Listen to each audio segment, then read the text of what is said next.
এই যে সব ঠাকুরের বাসন মাজা হবে।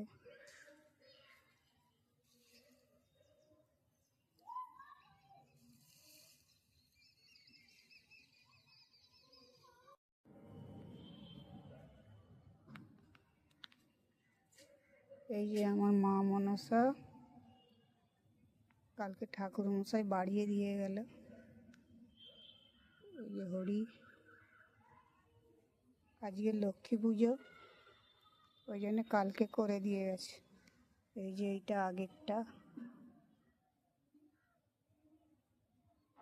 অনেকটা বড় হয়ে গেছিল, টপটাও ঘুড়ি সুতো লেগে বেড়ে গেছিল।